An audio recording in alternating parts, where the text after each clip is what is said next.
მოქალაქეების ნაწილმა ღამე სამების საკათედრო ტაძარში გაათენა. მათთვის, ვინც პატრიარქთან გამომშვიდობება დღემდე ვერ შეძლო, ტაძარში ერთი შესასვლელი მოეწყო. ღვთისმსახურება დილის 9 საათზე დაიწყო. წირვა წმინდა სინოდის წევრებთან ერთად საპატრიარქო ტახტის მოსაყდრე მეუფე შიო მაღავლინა. მოგვიანებით კი მსოფლიო პატრიარქის ბართოლომეო პირველის მონაწილეობით წესის აგების მსახურება შესრულდა. შესაძლოა გამლილი დროის ღირსეულ კათოლიკოსთაგან ვერავინ ისე ვერ გააიგივა თავისი სახელი საქართველოსთან, ეკლესიასთან ერთთან, მშვიდობის მყოფელთან, იმგვარად როგორც ილია მეორემ. ამ სიტყვებით გამოეთხოვა მსოფლიო პატრიარქი ილია მეორეს. სამების საკათედრო ტაძარში დილიდან იმყოფებოდნენ საქართველოს საკანონმდებლო და აღმასრულებელი ხელისუფლების წარმომადგენლები. გამოსამშვიდობებელ სიტყვებში მათ პატრიარქის ეპოქაზე, ერის განვითარებასა და გაძლიერებაში, მის როლზე, საზოგადო ღვაწლსა და მნიშვნელობაზე ისაუბრეს. სრულიად საქართველოს კათოლიკოს პატრიარქის დაკრძალვის ცერემონიას 20-ზე მეტი დელეგაცია ესწრებოდა. სასულიერო პირების გარდა საქართველოში მეზობელი ქვეყნებიდან ჩამოვიდნენ მაღალი პოლიტიკური თანამდებობის პირები. ნათია ქენქაძე გვიერთდება ახლა მოამბის სტუდიაში. ნათია, საღამომშვიდობისა. შენ იმ დღიდან, როცა პატრიარქი გადაიყვანეს კლინიკაში, აშუქებდი მოვლენებს. კიდევ ერთხელ რომ მიმოვიხილოთ, როგორი იყო გლოვის კვირა საქართველოში. თამარ, გასული კვირა იყო ნამდვილად მძიმე ქართული მართლმადიდებელი ეკლესიისთვის და ყველა იმ ადამიანისთვის, ვისთვისაც პატრიარქი წარმოადგენდა ავტორიტეტს, ვისაც ის უყვარდა და ეიმედებოდა და როგორც ამ დღეებში ნათლად გამოჩნდა, ასეთი ადამიანების რაოდენობა იყო ძალიან დიდი. 17 მარტს გავრცელდა ინფორმაცია სრულიად საქართველოს კათოლიკოს პატრიარქის ჩამთოობის გაუარესების შესახებ და მაშინვე გახდა ცნობილი მედიისთვის და შესაბამისად საზოგადოებისთვის, რომ მდგომარეობა იყო მძიმე და კრიტიკული.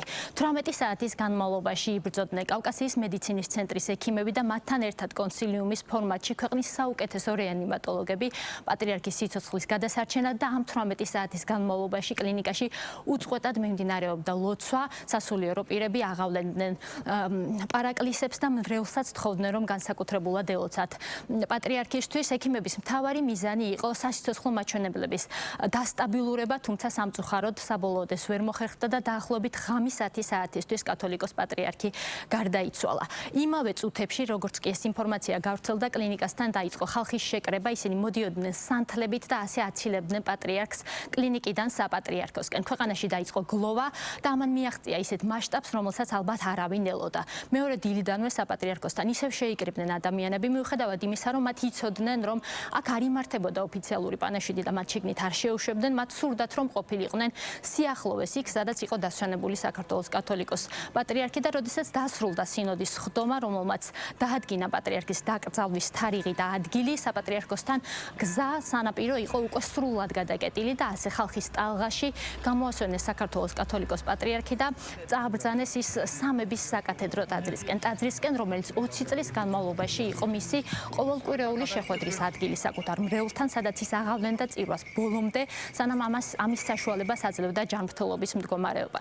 5 დღის განმავლობაში უკვე სამების ტაძარი იყო მოვლენების ეპიცენტრი და ხალხის ტალღა ტაძრისკენ არ შეწყვეტილა. ნებისმიერ ამინჩი დღისით და ღამით ადამიანები პროფესიების მიხედვით, პატრიარქის ნათლულები, ადამიანები ჩვილი ბავშვებით, ხელში მოხუცები საათობით მიუყვებოდნენ 650 მეტრიან მონაკვეთსავლაბრის მეტროდან ტაძრის შესასვლელამდე, ერთადერთი მიზნით, რომ მიეგოთ პატივი გარდაცვლილი პატრიარქისთვის. და თუ შეიძლება სიყვარული იყოს დათვლადი, ის ალბათ გამოიხატება იმ ადამიანების რაოდენობაში, რომლებიც ათეულობით საათი იდგნენ რიგში და სწორედ ამიტომ გადაწყვეტა საპატრიარქომ, რომ მათთვის ეს შესაძლებლობა მიეცა დღესაც, მიუხედავად წინა დღეებში მიღებული გადაწყვეტილებისა და წირვაზე და წესის აგებაზე დასწრების საშუალება მისცა მოქალაქეებს, რომლებიც ამ მსახურების პარალელურად შედიოდნენ ტაძარში და პატივს მიაგებდნენ პატრიარქს. სხვადასხვა კონფესიების წარმომადგენლები, დიპლომატები, სომხეთის და აზერბაიჯანის დელეგაციები, სომხეთის პრეზიდენტი და აზერბაიჯანის პარლამენტის თავმჯდომარე იმყოფებოდა დღეს ტაძარში. ხელისუფლების წარმომადგენლები ყველა შტოდან ბუნებრივია, ასევე რიგითი მოქალაქეებიც რა თქმა უნდა და ალბათ არ არის გასაკვირი, რომ ყველას ბოლო დღეებში ახსენდება ილია მეორის მთავარი მოწოდება ერთიანობა, რომლის მიზეზით საბოლოოდ ისევ თავად გახდა. როგორი იყო გამომშვიდობება პატრიარქთან სამების ტაძარში, შეგიძლიათ ნახოთ ჩვენს რეპორტაჟში.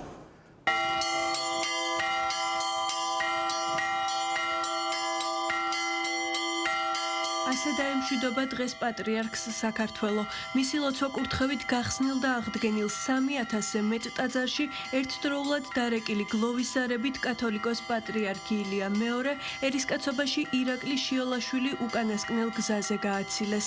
გააცილეს მადლიერებით, ცრემლით, უდიდესი სიყვარულით. პატრიარქი, რომელმაც 49 წლიანი მოღვაწეობისა და ამ ქვეყნიური ცხოვრების კიდევ ერთიანობის მაგალითი გვაჩვენა. სამძიმოს უცხადებ მთლიან საქართველოს ჩვენი პატრიარქის გარდაცვალების გამო და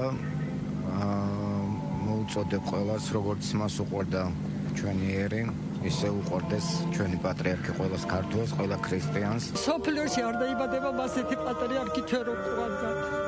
ერთმანეთში ამყოფოს მისი სისული, ნათელი და სანთელი უნათებდეს გზას. იქედანაც ელოცოს ჩვენი ერისთვის დარწმუნებული, რომ ნამდვილად ილოცებს ჩვენი ერისთვის. მოხედენ ვენახსა განვიცდით ძალიან, რომ საქართველოს ნამდვილად დააკარგა უაღრესად დიდებული პიროვნება. წუხვართ. ეხლა იქედან ელოცოს ჩვენთვის. ძველი დღე არის ყველა ქართველისთვის.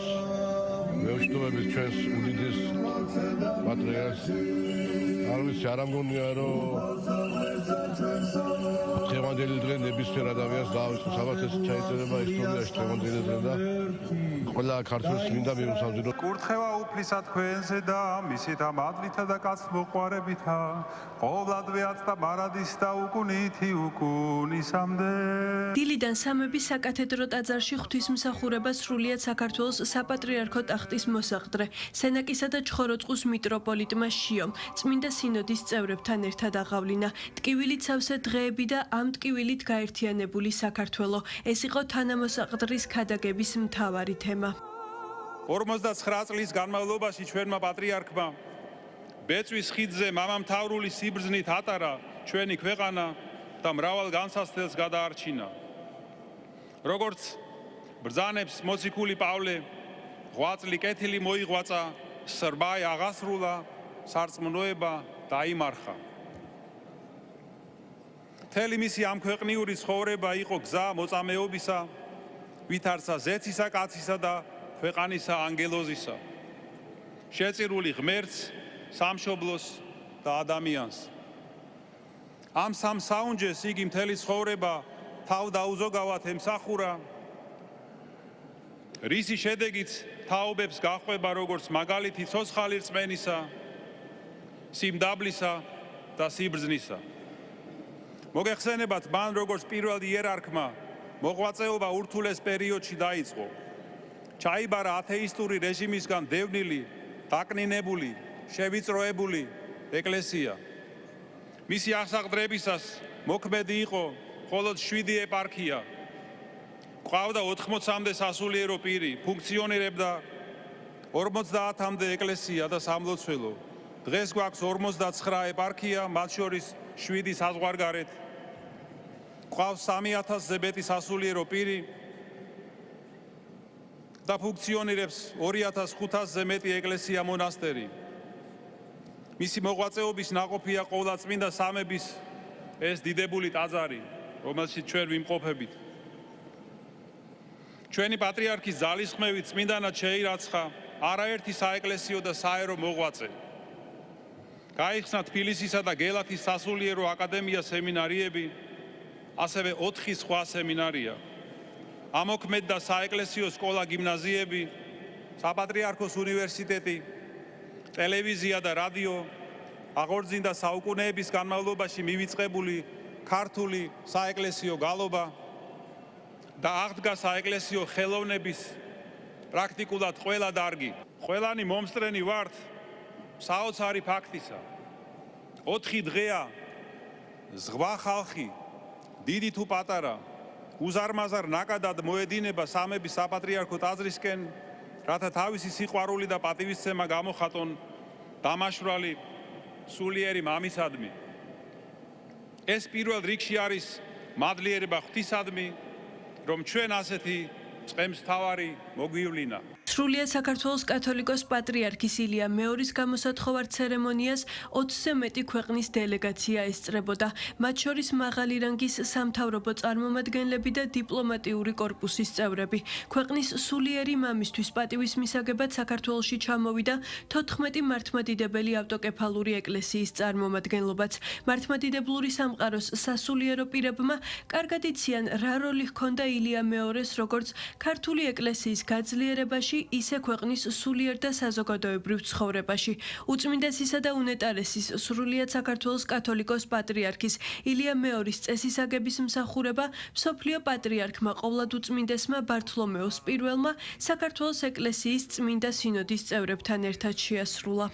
როგორ არ ვტიროდეთ უდიდესი ტკივილის ზნეობრიობის, პატივისცემისა და ღვთის მოყვარე ცხოვრების უდიდეს სიმაღლეზე მყოფი პიროვნების, ნეტარ ხსენებული ცხეთა თბილისის მთავარეპისკოპოსის, ბიჭვინთისა და ცხუმაფხაზეთის მიტროპოლიტის და სრულიად საქართველოს კათოლიკოს პატრიარქის, უწმინდესის და უნეტარესის ილია მეორის ჩვენგან განშორებას. საქართველოს ისტორიული ქვეყნის უწმინდეს ეკლესიას მოაკლდა ნახევარი საუკუნის განმავლობაში მმართველი ბრძენი მესაჭე და ღვთივ ღირსეული მწყემს მთავარი. ქვეყნის პატივცემულ წმინდა იერარქიას კი ღვთისმეტყველებაში ღრმად განსწავლული და სამოძღვრო გამოცდილების მქონე მისი პირველი იერარქი, რომლის მიერაც ყველა მღვდელმთავარმა მიიღო მღვდელმთავრობის საღმრთო მადლი. პატივცემულ სახელმწიფო ხელისუფლებას კი დააკლდა ბრძენი მრჩეველი, ყოვლად კეთილსა და ერის მოყვარე საქმეში მშვიდობისა და ერთობის დესპანი, ღვთის მოშიში. გამხნევდით ძმანო და შვილნო, თქვენი პატრიარქი და მამა არ მომკვდარ, არამედ ზძინავს. სწორედ პატრიარქ ილიაზეა ნათქვამი, მკვდარი ცოცხალია, რამე თუ მართალი მკვდარნით ცოცხლობენ. იგი ცოცხლობს იქ, სადაცაა უხრწნელი ნათელი და ნეტარ, სახილონი და ყოველივე წმინდა და უხილავი არს. ესე იგი ცოცხლობს სამება ღმერთის ყოვლად ნათელ სასუფეველში, რომლის საპატივცემლო თბილისში წმინდა სამების სახელობის ბრწყინვალე ტაძარი აღიმართა. იგი ცოცხლობს თავისი ერის წმინდანებთან ერთად, მოციქულთა სწორ წმინდა ნინოსთან, ქეთევანთან, ილარიონთან, დავითთან და თბილისში წამებულ 100,000 მოწამესთან ერთად. მაშასა და მე ნუმისცემთ მწუხარებას, უფლებას, რათა დაგძლიოთ, კრძალვით დაიმარხეთ და დაიცავით მისი რჩევები და სწავლებები. სწორედ ეს იქნება მისი საუკეთესო მოსახსენებელი და გიხაროდეთ, რამე თუ ახლა თქვენი სულიერი მამა, პატრიარქი ილია მეორე ცოცხალთა სავანეშია განდიდებული. იმაზე უფრო მეტად ძლიერია, ვიდრე მაშინ, როდესაც იგი თქვენ შორის იყო და აქვს მას კადნიერება ღვთის საყდრის წინაშე თქვენთვის უმეტესი შემწეობისა და სიკეთის მომტანი. მაშ მოწიწებით იამბორეთ მის წმინდა მამობრივ მარჯვენას, მოითხოვეთ მისი ლოცვა კურთხევა და ჩვენთან ერთად გამოემშვიდობეთ მას. შესაძლოა ერთი შეხედვით ლიტურგიულად არათანმიმდევრულია, თუმცა ამ წუხარებაში სიხარულიც სრულიად შესაფერისია. მრავალხნიანი ქუხილის მსგავსი სიკვდილის გამანქარვებელი და სიხარულის ხმით სავსე, ქრისტე აღდგა, რომელსაც ჩვენის ყოველი დიდება, პატივი და თაყვანისცემა და მადლიერება. ამინ. პატრიარქი უკანასკნელ გზაზე გააცილეს აღმასრულებელი და საკანონმდებლო ხელისუფლების წარმომადგენლებმა. ილია მეორის გამოემშვიდობა საქართველოს პრეზიდენტი, პრემიერ-მინისტრი, პარლამენტის თავმჯდომარე. გამოსათხოვარი სიტყვა წარმოთქვა ქართული ოცნება დემოკრატიული საქართველოს საპატიო თავმჯდომარემ. ქართული ეკლესიის ოქროს ხანა. ასეფასდება პოლიტიკოსების მხრიდან ილია მეორის თითქმის ნახევარსაუკუნოვანი მოღვაწეობა პატრიარქის რანგში. მოღვაწეობა და ავტორიტეტი, რომელიც საეკლესიო სფეროს ბევრად სცილდებოდა და პატრიარქს ქვეყნისთვის რთულ ყველა მონაკვეთში უმნიშვნელოვანეს პერსონად აქცევდა. დამოუკიდებლობის აღდგენის შემდეგ, როდესაც ჩვენი ქვეყანა უმძიმეს ქარტეხილებს გადიოდა, თქვენ იყავით ერის მთავარი საყრდენი, როცა ირგვლივ სასოწარკვეთა ისადგურებდა, თქვენი მშვიდი ხმა ვევლინებოდა ნუგეშად და გადარჩენის იმედად. თქვენ გვასწავლეთ, რომ ყველაზე დიდი განსაცდელი ჟამსაც კი გამოსავალი უფლის წმენასა და ერთმანეთის სიყვარულშია. განუზომელია თქვენი ღვაწლი ეროვნული იდენტობისა და კულტურის გადარჩენის საქმეში. თქვენ დაგვაბრუნეთ ჩვენს ისტორიულ ფესვებთან და დაგვარწმუნეთ, რომ ქართველობა არ არის მხოლოდ წარსული დიდება, ის ცოცხალი, მარადიული, სულიერი ენერგიაა. თქვენ იყავით და კვლავ ბრძანდებით ერის გამაერთიანებელი, ჩვენი ერთიანობის უდრეკი მცველი. ეს ზალა დღეს თქვენი გარდაცვალების შემდეგ კიდევ უფრო მძაფრად შევიგზენით. ის რაც ჩვენ ვტკივამ, ცდება ჩვეულებრივ ტკივილს და ის რასაც ჩვენ ვგრძნობთ, ცდება ჩვეულებრივ გლოვას. ეს დღეები ჩვენ მდგავართ სიჩუმეში, რომელიც სავსეა ლოცვით. ჩვენი წმინდა პატრიარქი, უწმინდესი და უნეტარესი ილია მეორე წარსულა უფლის წინაშე, თავისი შრომით და თავისი ღვაწლით. მისი ღვაწლი ვართ ჩვენ, მისი ერი, მისი საწყსო, მისი სულიერი შვილები.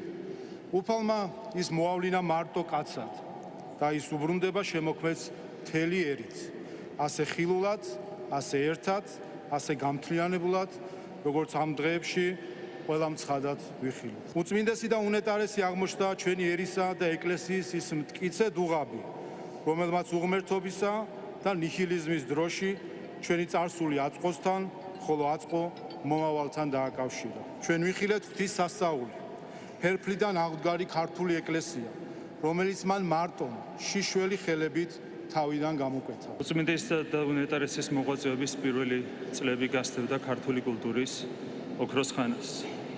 იმ ეპოქის ქართველი მოღვაწეები ქმნიდნენ ახალშემოქმედებით საგანძურს, რითაც ამდიდრებდნენ ჩვენი ქვეყნისა და ხალხის სულიერებას. უწმინდესმა და უნეტარესმა ამ საქმეს ახალი განზომილება შესწინა და ის ქრისტიანული რწმენის გამტკიცებაში გარდასახა. გასული წლების განმავლობაში ზეციურ საქართველოში გადაინაცვლა მრავალმა მოღვაწემ, მთელმა თაობამ, რომელსაც ქართული კულტურის ოქროს ხანის შექმნაში გამორჩეული წვლილი მიუძღოდა. დღეს კი ვემშვიდობებით პატრიარქს, რომელმაც ჩვენი დედა ეკლესიის აღორძინების ოქროს ხანას ჩაუყარა საბრძოლო. ასეთ დროს პატრიარქთან გამომშვიდობებისას შეუძლებელია მთელი სიმძაფრით არ შევიგრძნოთ დიდი ქართველი პოეტის სიტყვები. წინაპართაგან წავიდა ყველა. და ამ დროს შეუძლებელი არ დაგეუფლოს დაუბლების ძაფრი განცდა. უწმინდესისა და უნეტარესის პატრიარქობის წლებში ქართული მართლმადიდებლური ეკლესია იქცა სივრცედ, სადაც ადამიანება კვლავ იპოვნეს ღმერთი. დაებრუნეს რწმენა, სიმშვიდე და ერთიანობის განცდა. კათოლიკოს პატრიარქის სიტყვად იქცა ნუგეშად მძიმე ჟამს, ხოლო მისი ლოცვა ჩვენი ერის ამ ქვეყნის თითოეული შვილის უხილავს საყრდენად და იმედად, რომ არა მხოლოდ გადავრჩებით, არამედ გავიმარჯვებთ. უწმინდესისა და უნეტარესის ცხოვრება არ ყოფილა მხოლოდ პირადი სულიერი არჩევანი, არამედ მისია, რომელმაც არაერთი თაობის სულიერი ორიენტირი განსაზღვრა, გზა, რომელიც ნახევარი საუკუნის განმავლობაში მთელ ერს აერთიანებდა მისი საქმისა და მსახურების ძვირფასი ნაყოფი კი ჩვენს საერთო და მტკიცე საძირკვლად იქცა. ერის ცხოვრებაში დგება მომენტები, როდესაც საზოგადოებას, ხალხს დიდი განსაცდელი ან დიდი სიხარული აერთიანებს. დღეს ჩვენი ქვეყნის ცხოვრებაში სწორედ ასეთი მომენტი დგას. მილიონობით ქართველი მდუმარედ ხვდებით დიდ განსაცდელს და სწორედ ამ გამაყრუებელ მდუმარებაში, რომელიც ახლა ყველაზე ხმამაღლა ისმის, ამ ქვეყნის თითოეული შვილი მთელი სისავსით გრძნობს თუ რამდენად დიდია დანაკლისი, რომელსაც ტოვებთ. ამ სიჩუმეში ვემშვიდობებით ეპოქას, რომელსაც თქვენი სახელი ერქვა. დიდი ტკივილის მიუხედავად ბედნიერი ხალხი ვართ, რადგან წილად ხვდა პატივი ვიწოდებოდეთ უწმინდესის და უნეტარესის სრულიად საქართველოს პატრიარქის ილია მეორის სულიერ შვილებად. მოძღვრისა, რომელმაც როგორც მთელი სიცოცხლე გარდაცვალებას საკუთარი სამწყსოს, ქართველი ხალხის ერთ მუშტად შეკვრასა და გაერთიანებას მიუძღვნა. უწმინდესო და უნეტარესო, დიდი მადლობა სიკეთის, სიბრძნისა და სიყვარულისთვის. ახლაც, როგორც მაშინ, ეპოქა გათავდა დიდი. სამების ტაძრის მიმდებარე ტერიტორია ხალხს ვერც დღეს იტევდა. მოქალაქეები პატრიარქის უკანასკნელ გზაზე გასაცილებლად მთელი საქართველოდან შეიკრიბნენ, მათი ნაწილი იქ გუშინდელი ღამიდან დარჩა. მიუხედავად დათქმისა, რომ ტაძარში მხოლოდ საგანგებო საშვის მქონე პირები მოხვდებოდნენ. საპატრიარქოს მხრიდან გადაწყვეტილების შეცვლის მოტივაციაც სწორედ ეს გახდა. სამების ტაძრის კარი მოქალაქეებისთვის გაიღო ლიტურგიისა და წესის აგების მსახურების დროსაც კი. ნამდვილად არ მეგონა 6 საათიდან ავდგავარ და ძალიან გამიმართლა. ჩემთვის მთელი საქართველოსთვის დიდი დანაკლისია, მაგრამ რატომღაც ძალიან დიდი იმედით ვარ სავსე, რომ იქიდან ილოცებს ჩვენზე. ნამდვილად არ ველოდით და ძალიან დიდი სურვილი მქონდა, ძალიან შორი გზიდან ვარ ჩამოსული და აი სასწაული მოხდა, რომ ჩვენ შევედი და გამომემშვიდობეთ ჩვენს უსაყვარლეს პატრიარქს. მთელი ღამე ვედრებოდი უწმინდეს, რომ შემისულოს თხოვნა მეთქვი და შემისულა.